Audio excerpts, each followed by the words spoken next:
আজান দিলে জবাব দিতে হয়, জবাব দেওয়ার খবর নাই, মাথায় কাপড় দেয়। আরে বোন, জবাব দেন আপনি। জবাব কিভাবে? মুয়াজ্জিন আল্লাহু আকবার বলেছে, আপনি আল্লাহু আকবার বলেন। মুয়াজ্জিন আশহাদু আল্লা ইলাহা বলছে, আপনি আশহাদু আল্লাহ বলেন। কুলু মিসলামা ইয়াকুলুল মুয়াজ্জিন, মুয়াজ্জিন যা বলছে আপনি হুবহু তা বলেন। শুধু হাইয়া আলাস সালাহ, হাইয়া আল ফালাহ যখন মুয়াজ্জিন বলে তখন লা হাওলা ওয়ালা কুওয়াতা ইল্লা বিল্লাহ বলেন। এভাবে মুয়াজ্জিনের আজানের যদি জবাব দেন, মুয়াজ্জিন যে পরিমাণ সওয়াব পায় আপনি ওই পরিমাণ সওয়াব পাবেন। আর মুয়াজ্জিন কি পরিমাণ সওয়াব পায় জানেন? হাদিসে আসছে মুয়াজ্জিনের আজান শুনে যত মানুষ নামাজ পড়ে তাদের সবার সমপরিমাণ সওয়াব মুয়াজ্জিন সাহেব পায়, আর আপনি জবাব দিয়ে ওই পরিমাণ সওয়াব পাইতে পারেন। এখন তো ফুলটুল নাই, চা খালি উপরের দিক, চা উপরের দিক।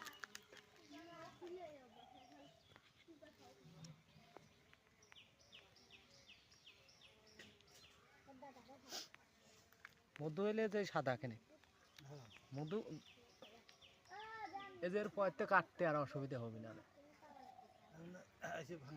এখন আরামে ভাঙা যাবে।